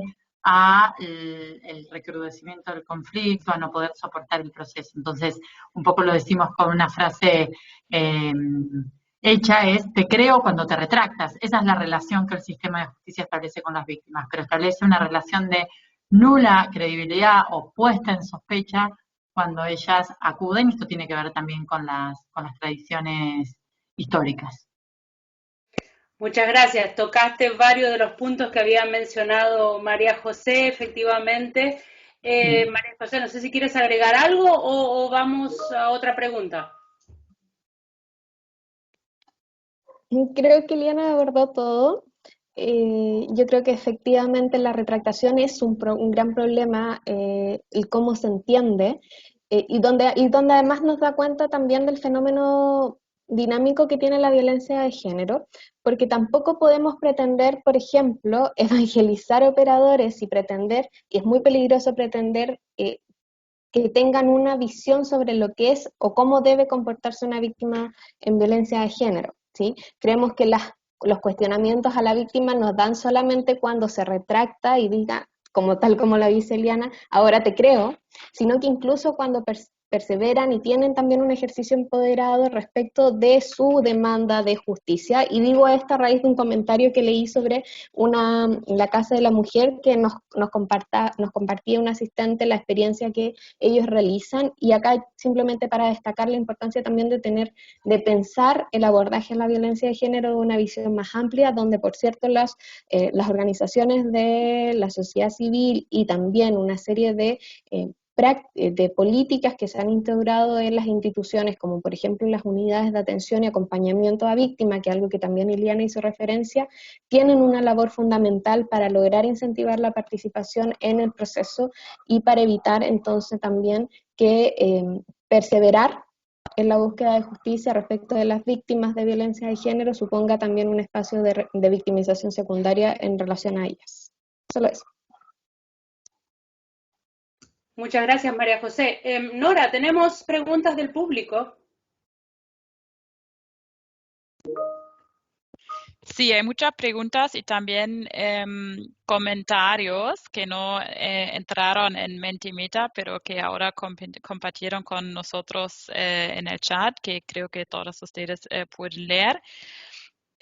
Sí, pero no hay una pregunta concreta a esta pregunta que abordamos con Mentimeter, así diría que ya podríamos abrir el debate. Ok. Entonces abrimos el debate, abrimos la posibilidad a hacer comentarios o a entrar en una discusión con las panelistas. Si quieren pueden escribir palabra en el chat y de esa manera les daremos la palabra y podrán prender su micrófono, o pueden escribir sencillamente la pregunta en el chat. Mientras esperamos preguntas de los participantes, le dirigiría una pregunta a Cinia, y es, ustedes han trabajado básicamente en analizar cuál es el patrón, las características de las denunciantes en las 3 ciudades, y me interesa mucho saber qué impacto ha tenido saber esto en las políticas de las ciudades en las que trabajaron. ¿Podrías contarnos algo de qué han hecho estas ciudades con esta información?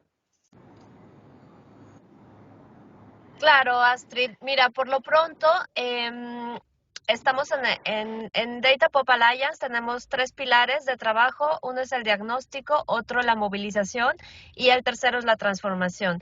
Apenas estamos en la parte de movilización, es decir, de dar a conocer nuestros resultados, y a partir de dar a conocer nuestros resultados nos han llegado muchísimas contactos interesantes para, a partir de esto, poder empezar a realizar la transformación. Esta herramienta de visualización estará disponible en open source y también disponible a través de un sitio de internet para que cualquier persona física u organización gubernamental pueda acceder y pueda ver las diferencias que existen en las mismas ciudades con respecto a la localidad vecina, por ejemplo. Entonces, en particular de los principales resultados, bueno, Sao Paulo es una ciudad muy diversa y no hemos llegado todavía a conclusiones, por ejemplo, muy específicas.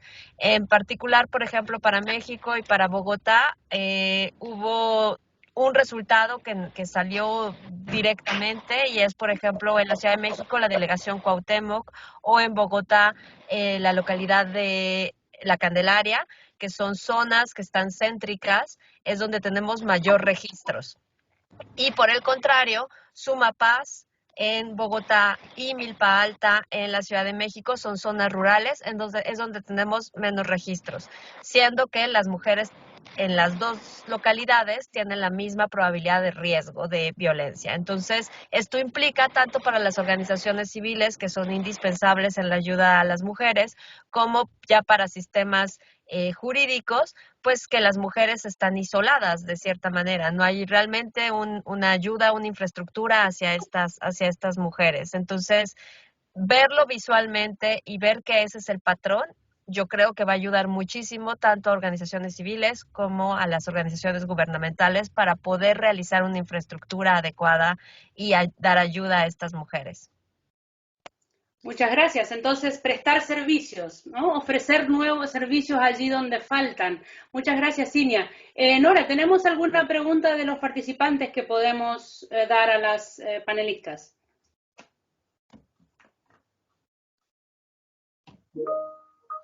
Yo he visto una pregunta de prevención, creo. Sí, pero también tenemos a Alejandra Valdés, que ya la habíamos prometido de retomar su pregunta hace tiempo y que también ahora quería participar. Así, por favor, sí, va adelante. Gracias, Alejandra, disculpa. Adelante, por favor. Hola, buenas tardes. Quiero felicitarlas por el evento que aseja a la Red Unidas y a todas las panelistas por sus intervenciones. Soy Alejandra Valdés de CEPAL. Estoy a cargo del registro regional de feminicidio desde hace más de una década y estoy trabajando en los temas de medición desde hace muchísimos años, mucho rato. Y en ese sentido quiero hacer una intervención que puede ser un poquito, quiero valorar mucho los procesos hechos, pero quiero también poner sobre la mesa el tema de que la prevalencia de la violencia y los datos que tenemos a partir de encuestas nos muestran una brutal realidad a la cual los estados aún no tienen capacidad de responder, a pesar del avance normativo, de la generación de programas, de los esfuerzos hechos por el funcionariado público en el Estado o incluso por los esfuerzos hechos de atención de mujeres y de prevención en la sociedad civil. Yo creo que todavía estamos distantes de tener soluciones para la gran mayoría de mujeres que sufren violencia. Y lo que quiero dejar puesto es que la prevalencia de la violencia, la magnitud de la violencia, solo la podemos medir o estimar a través de las encuestas y de los módulos. Los registros administrativos en la pandemia nos han mostrado la escasa o la precaria intervención de los estados en atender la violencia contra las mujeres en la región y en el mundo en general. Los registros administrativos nos muestran la acción pública, la respuesta estatal frente a la violencia contra las mujeres. Y el hecho que México, que es el país que tiene más atenciones en el periodo más crudo de la cuarentena, es alrededor de 40.000 atenciones, tuvo alrededor de 40.000 atenciones según los boletines de incidencia delictiva de seguridad pública, nos muestra una escasísima respuesta.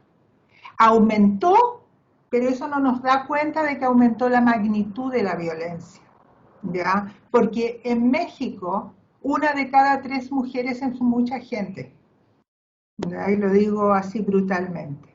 Cuando se dice el 56% como resultado de la encuesta, que es el dato que dio María José para Bolivia, estamos hablando de la mitad de la población de las mujeres que ha sufrido violencia de género o abuso, y no estamos tomando en cuenta el acoso callejero, las violaciones.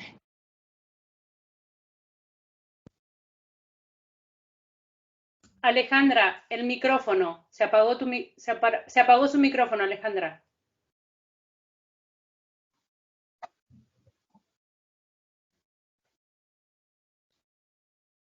Greenstorming. Kann das sein, dass das zentral ausgeschaltet wurde?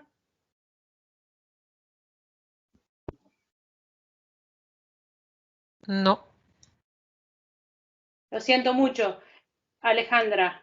Por algún motivo está su micrófono bloqueado. Muchas gracias. Ojalá podamos volver a darle la palabra. Cinia, ¿quieres decir algo al respecto o alguna de las otras colegas? Hay la reflexión de Alejandra es la parcialidad de la visión que nos dan las encuestas, perdón, las denuncias, los datos administrativos, porque vemos el universo solamente pequeñito de aquellas que llegan a denunciar y no vemos el inmenso universo de la cifra negra. ¿Alguna respuesta? No. Definitivamente, muchísimas gracias, Alejandra, por esta rectificación.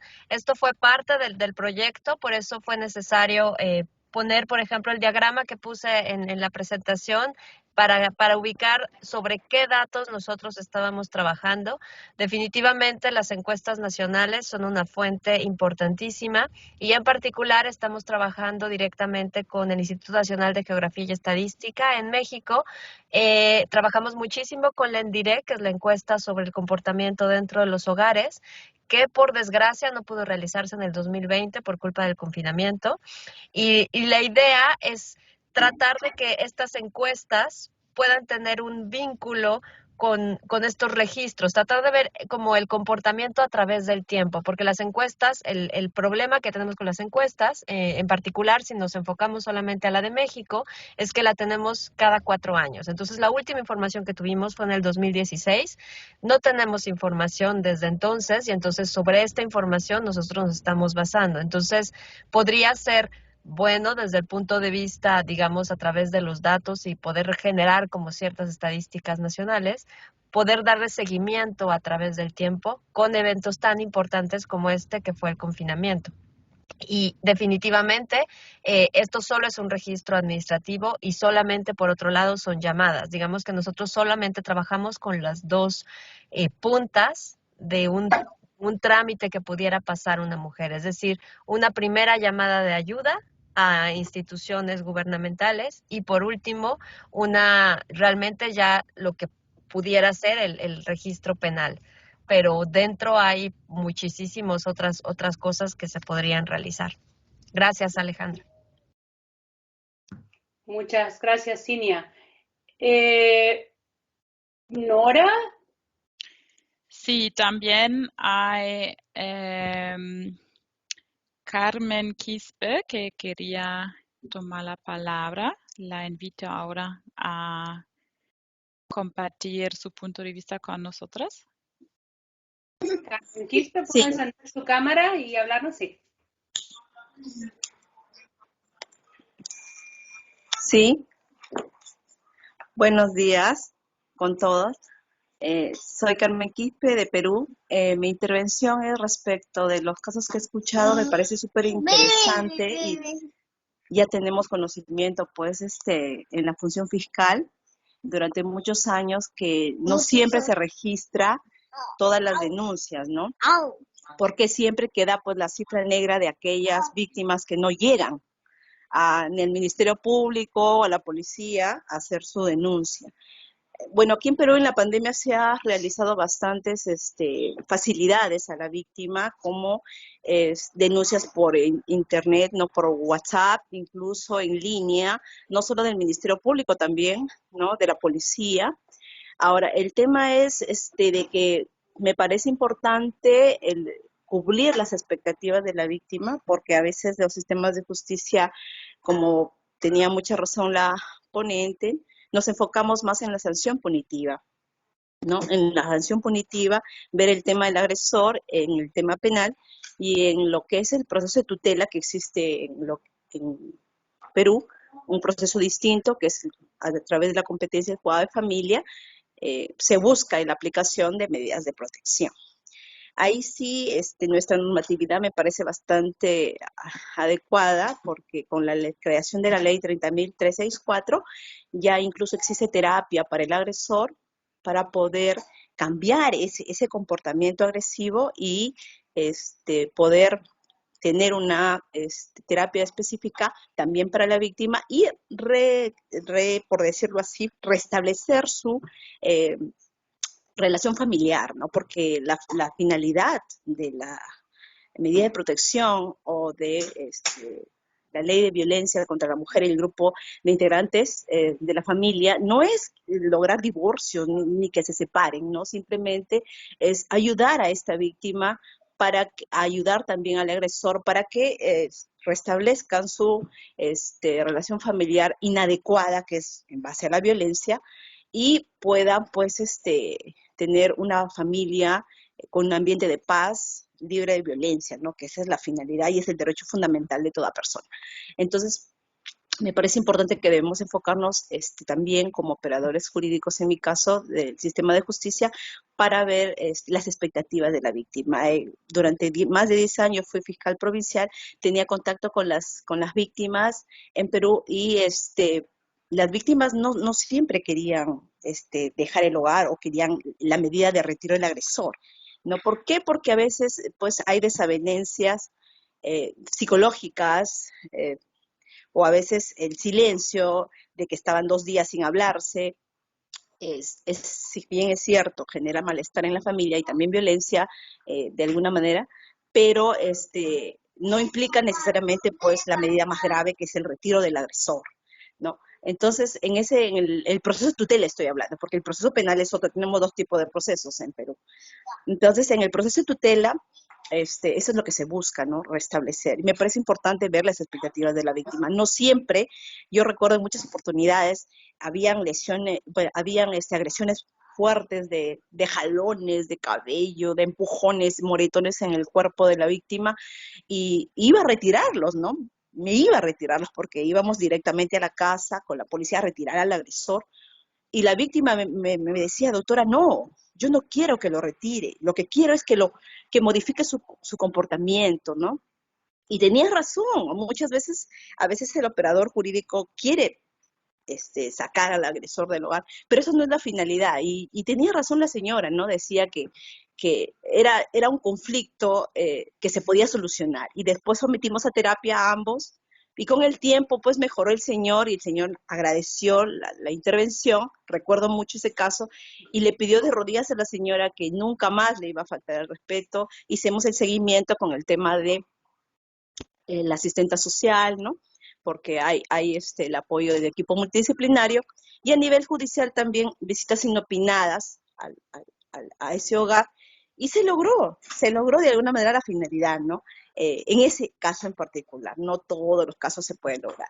Entonces, es importante tener también, me parece, que ahora ya no se tiene con el proceso de tutela, no nos han quitado competencia los fiscales de familia, ahora la ve el juez de familia, pero me parece importante ir in situ en el hogar. Nosotros íbamos, recuerdo mucho, a la casa y se hablaba con ambas partes. Entonces había presencia directa con los actores de esa investigación, y la inmediación es muy importante. No se trata pues de dictar medidas de protección por delivery, por decirlo así, y sacar medidas de protección de un día para otro sin tener contacto con la víctima y menos aún pues sin tener los medios probatorios. Escuché también que se criticaba un poco sobre el tema de que no se le crea, no es que no se le crea a la víctima, ¿no? Sino lo que se tiene es que para el proceso penal se necesita acreditar con elementos de prueba. Y un elemento de prueba importante es la peritación psicológica y también el certificado médico, ¿no? Pero para el proceso de tutela no, el proceso de tutela es importante la declaración coherente, fiable de la víctima, así como también pues la ficha de riesgo, que se ve el tipo de nivel de riesgo, y si es que hay una peritación psicológica mejor, un testigo mejor. Pero lo que más piden acreditación es en el tema penal. Como le digo, hay dos procesos, tutela y el proceso penal. Entonces, muchas gracias, Carmen. Eso era mi intervención. Muchas gracias. Muchas gracias. Nora, ¿tenemos alguna pregunta? Si no, retomo un tema. Por favor. Sí, hay tal vez como una pregunta más. Claudia González de Valle González quiere saber si existen experiencias efectivas para modificar las actitudes de los operadores de justicia frente a la violencia de género. Y aclara que su inquietud va en particular por el lado de la efectividad de diferentes intervenciones, pero sí, o sea, si ya podemos entrar en más detalle o... María José, quizás te doy la palabra a ti para contarnos acerca de una experiencia al respecto. Me quedó una duda en la pregunta, ¿sobre operadores del sistema de justicia? Sí. Ya. Sensibilización y formación de operadores de justicia. Sí, ese es un tema interesante. Pienso ahora no solamente en términos de la violencia hacia las mujeres, también la población LGBTIQ+, que también de a poco se ha ido visibilizando y es parte también de los procesos de sensibilización operadores en algunos países.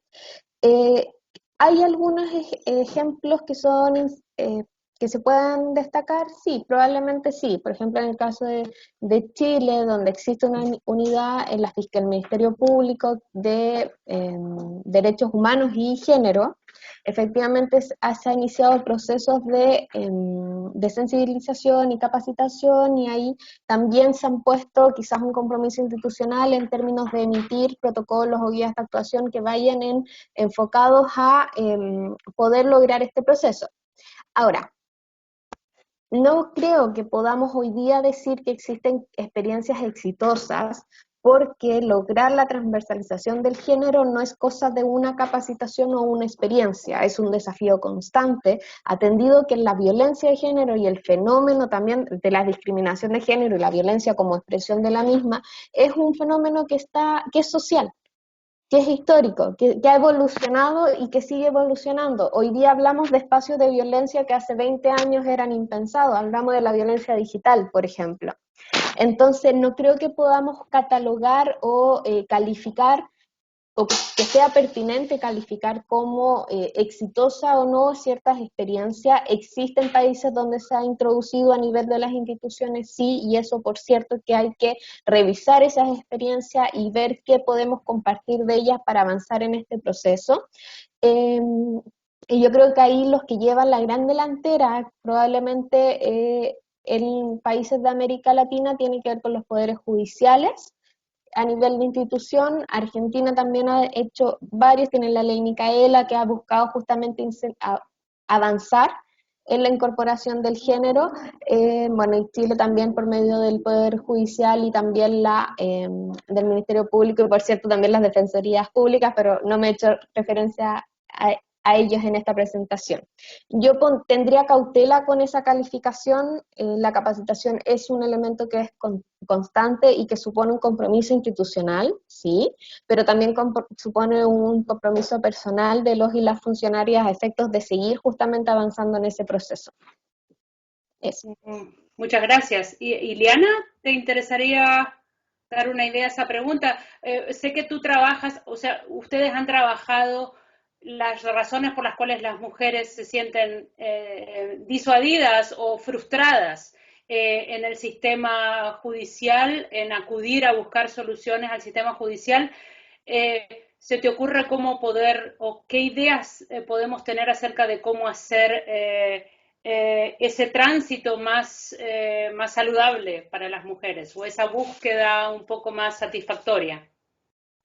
Sí, bueno, algunas indicaciones aparecen en esta investigación, pero también en muchas otras comparadas, porque digo, más allá de las necesidades del campo específico, hay algunos vectores bastante universales que atraviesan el problema y los déficits de abordaje. En principio, coincido en que las respuestas de capacitación son necesarias porque el tema es un tema que no confiere prestigio, no interesa, es un tema que ha sido históricamente, si se quiere, la expresión más habitual de la separación entre lo público y privado, es decir, todo aquello que estamos tratando, que el sistema de justicia atienda con criterios de relevancia, es algo que el sistema de justicia ha negado sistemáticamente como relevante para sí. Entonces hay que construir una cultura de la relevancia dentro del campo judicial para estos temas, que entienda la dinámica de un conflicto que no puede ser mirado como afectación a bienes jurídicos como los penalistas miran habitualmente, sino como un conflicto básico de las formas de convivencia más elementales, digamos, donde hay una parte enorme de la población, como bien señalaba Alejandra en la prevalencia de las cifras, cuando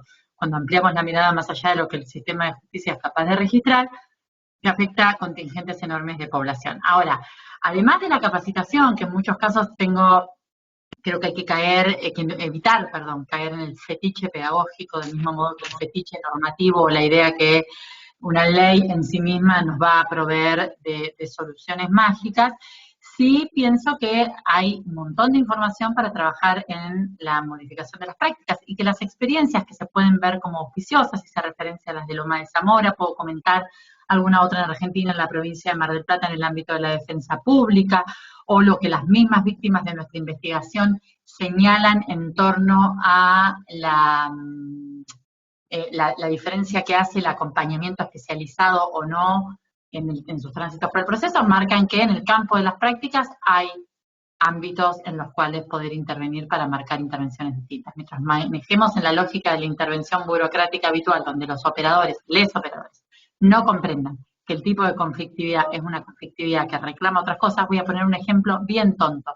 Juzgados abiertos a las 24 horas. Quizás en algunos países es una realidad, pero en Argentina hay la misma disponibilidad horaria para este tipo de conflictiva que para una estafa, digamos.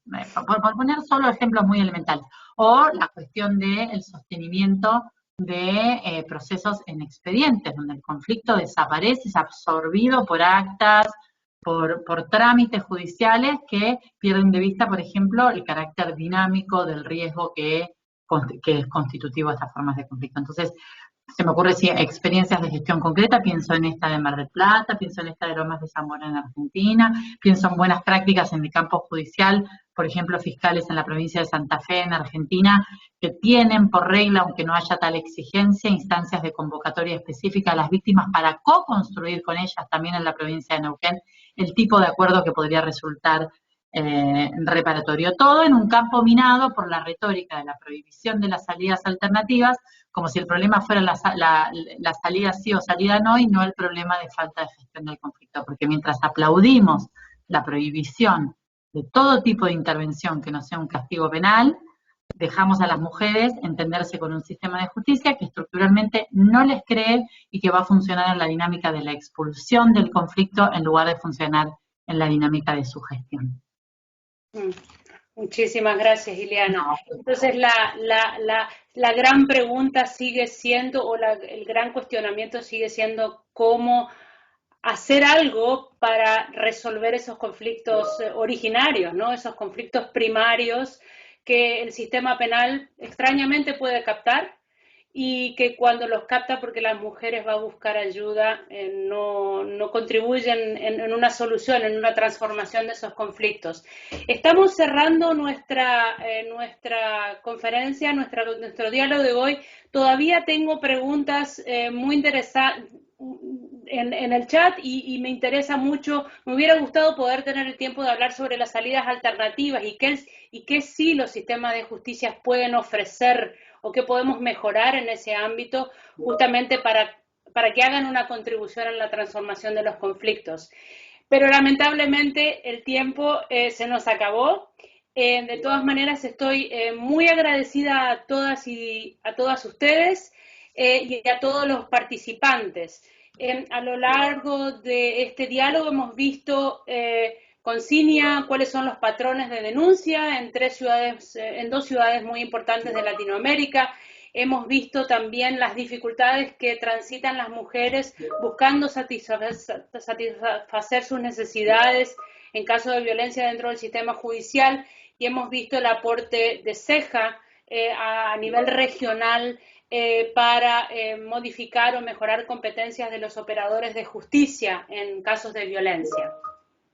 Hemos también tenido una viva discusión y estoy muy agradecida con todos y todas por haber contribuido a ella. Y próximos al cierre, entonces quiero agradecer a CEJA, al INESIP y a DPA por la cooperación durante este evento y durante el proyecto, y especialmente, claro, a María José, a Ileana y a Cinia por la participación de hoy.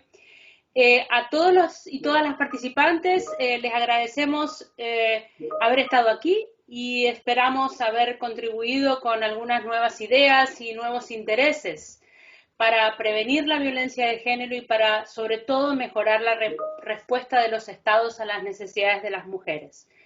A todas y todos les deseamos éxitos en su trabajo, salud y buenos días o buenas tardes. Muchas gracias, muy interesante el curso, muy amable, gracias. Muchas gracias a todos y a todas por la escucha y por la invitación a las organizadoras. Gracias. Gracias. Muchas gracias, que tengan un buen día, una buena tarde. Muchas gracias, hasta luego. Gracias. Muchas gracias. Gracias por todo, excelentes ponentes, muchas gracias.